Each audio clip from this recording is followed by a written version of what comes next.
I know it's not what you want to hear, but I don't think that Commander Kamado is from the Galar region. I know, you're all hang on, doesn't he say so in the game? Well, no, he doesn't, but he is wearing, confirmed in the game, Galarian armor, an old style of Galarian armor. So that pretty much puts the nail in the coffin. We know he's not from Hisui, right? Sure, but all we actually know here is that the armor is from Galar. We don't know much about the man himself. Hey Pokemon Masters, Berkey Toby here, and yeah, one of the things that I pretty quickly kind of picked up on when I was playing Legends Arceus for the first time is seeing Commander Kamado have this kind of character break in the Shrine of Sinnoh, the Temple of Sinnoh, where he completely starts speaking in a different voice that sounds kind of, I don't know, common? Familiar? Like maybe he's like me and he's from the Galar region, and then sure enough, at the end of the game, he's wearing this armor, and in the post-game, when you choose to rebattle him, he confirms that it is his best old Galarian armor. So, confirmed, Commander Kamado is from the Galar region. That's what I thought anyway. But I've started seeing discussion online suggesting that Commander Kamado is not from Galar at all, but is instead from the Johto region. I've been having a chat with a couple PokeTubers, Hooped and Hip Hop, Hybrid Hero, and in this case, Ruomaniacs Files, who came up with the most amazing idea and actually wanted to make a video on it, but his microphone's both broken, so we're using mine, and I am his mouthpiece. But don't worry, he's still involved. He's actually the person editing this video. Hey Ruin, thanks for letting me use your theory. Yeah, I'll try and do it justice. You think I'm the best Pokemon theorist? Thanks, Ruin. And of course, we're not the only ones who have thought of this. We've also seen this going around on Twitter, and there's a couple different suggestions, but I think maybe now I have the full picture. So here we go. Commander Kamado, if I'm pronouncing it right, and I am sorry, new names and very dyslexic, is from the Johto region, not from Galar. Here are the bits of evidence. First of all, I do want to address the elephant in the room. Quite literally, the elephant in the room, Copparajahs, because there's a lot of confusion about where Professor Laventon is from, because Professor Laventon and Kamado, they both run the Air Galaxy Expedition team sort of together. Obviously, Kamado is the commander, and Laventon is the professor who's on the research side of things. They work together with Professor Silene. But the whole of the town of Jubilife Village is really run by people who have come together from the same kind of strife. And the Pokedex, which is going to be a useful resource for us later in this video, references that, well, according to Professor Laventon, Raichu are powerful enough to take out the Copparajah of his homeland. And obviously that means the Galar region, because Copparajah is a Galar Pokemon as far as we know. However, this does pay reference to old Pokedex entries that talk about how Raichu could take out an Indian elephant. What that means is not that Professor Laventon is from an Indian region, though that would be really cool to see, and I'm sure one exists out there somewhere, but instead it simply means that before it came to Galar, Copparajah had a home in an Indian-inspired region. Professor Laventon is absolutely 100%, I think it's even been confirmed on the Pokemon website, he's the ancestor of Leon and Hop. He lived in the Galar region, that's why the pipework of the building looks like a Galarian wheezing, and there's like, I'm sure, a dozen other reasons, but you know, Laventon and Kamado know each other, but not as well as Commander Kamado knows Beni. Beni and he go way, way back, and this is where we can learn a little bit about Commander Kamado's backstory. According to Beni, they came from the same village, and that village was burnt down by a sort of crazed Pokemon running amok. But this wasn't just some small things. Apparently, they lost lots of comrades that day. The word comrades kind of implies a level of militarism about Beni and Kamado and their relationship to each other, in that they were in the same sort of battle unit. They were in the same side of a war, it would seem. And that is interesting and useful information. And that makes sense, because Commander Kamado is, well, he's a commander. He commands people. That's what he does. He isn't just like the leader of Jubilife Village. How did he get that position? Well, beforehand, he was a commander in some kind of army. And the main time that people's homes are getting burned down when there's an army involved is, well, maybe during wartime. Secret and public wars have existed throughout the history of Pokemon. 3,000 years ago, AZ had his big war, which activated the ultimate weapon. And while not a war, the Darkest Day happened 3,000 years ago. And in recent history, apparently there was maybe some kind of war that Lieutenant Surge took part in, but maybe he was just an actor, as we learn in Let's Go with the whole signed autograph thing. But there are other wars that are only lightly touched upon and mentioned, and it really depends on the canons that you look at. Of course, though, we're not looking at Kanto or Kalos or Galar for this. No. We're looking at the Johto region. So hang on, Toby, what is the evidence for that? Commander Kamado coming from the Johto region. Number one, his team. All of these team members, other than his Braviary, are available in the Johto region.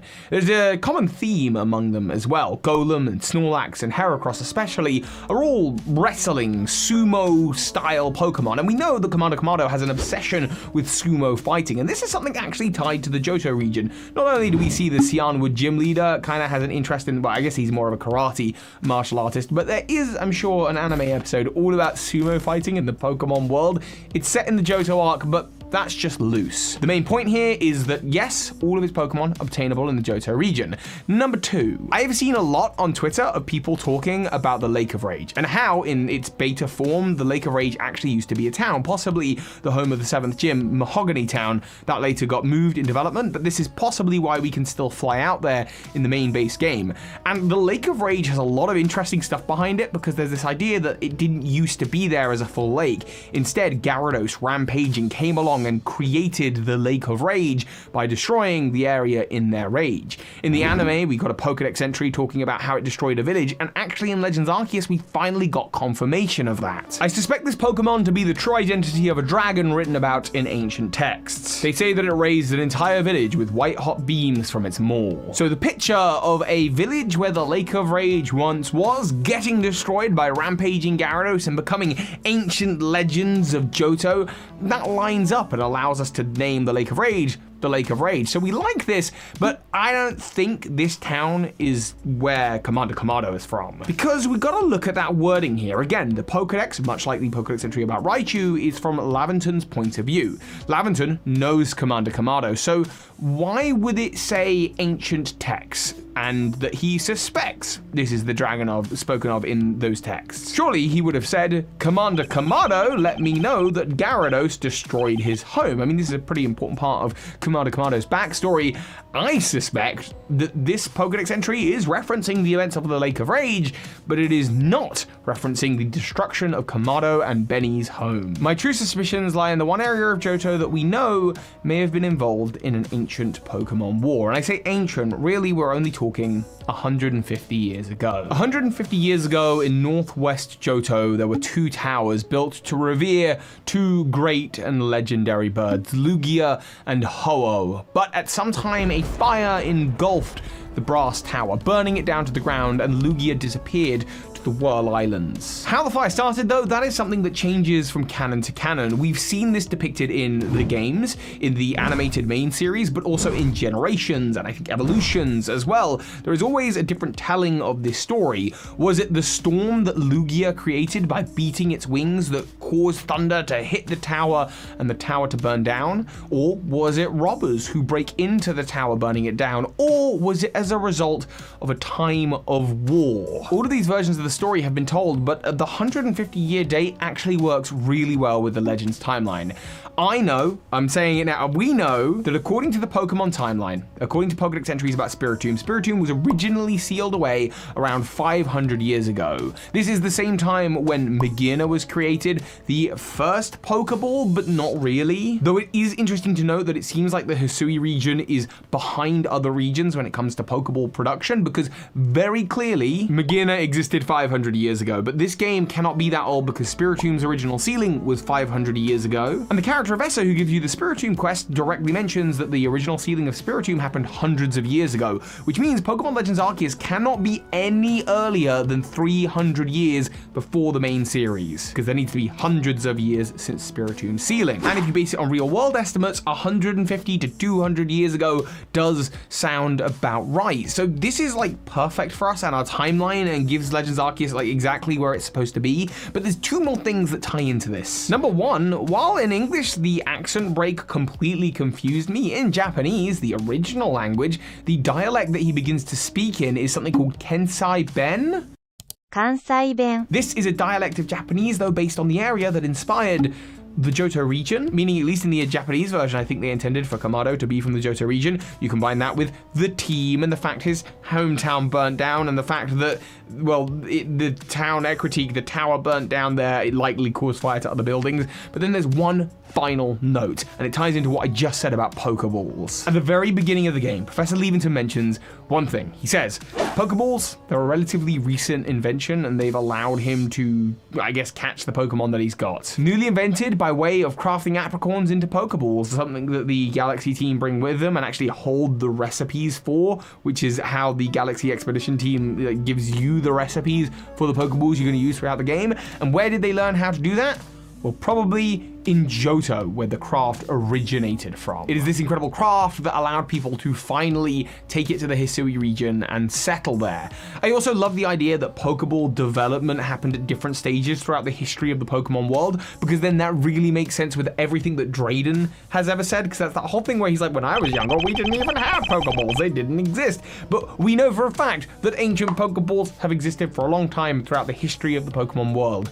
But in the Hisui region, only for 2 years as of the time of Legends Arceus, after the Galaxy Expedition team, led by their commander, headed north from the Johto region after fleeing their home. And while finishing up this video, I found the biggest bit of evidence for him coming from Ekurateak City staring me in the face. He's wearing a kimono. He's the only main character who wears a kimono. And the kimono is kind of a symbol of one specific Johto town, Ekurateak City. Though there is also this one old man who has memories of like seeing it, which would make him over 150. Not sure if I'm buying his story, or maybe he's a time traveler. Maybe I should do a video about him being a time traveler. Speaking of videos about time travelers, did you see the one I did about Volo being a time traveler? I'm like really proud of this video, so if you like Pokemon theories, if you're still here, hi secret audience. If you like Pokemon theories about Legends Arceus, I'm gonna have more coming, but you should definitely check out the one about Volo being a time traveler. Thank you all for watching, and of course, soar high, Pokemon Masters. This is Ash Ketchum. You just watched a video by Birdkeeper Toby. That makes you a Pokemon Master. Thank you to my Patreons who allow me to do channel relaunches like this, and a special shout out to the big patrons this month, Jet Dive, Jedruben, Michael Hornshoe, and PokeBliss. Thank you.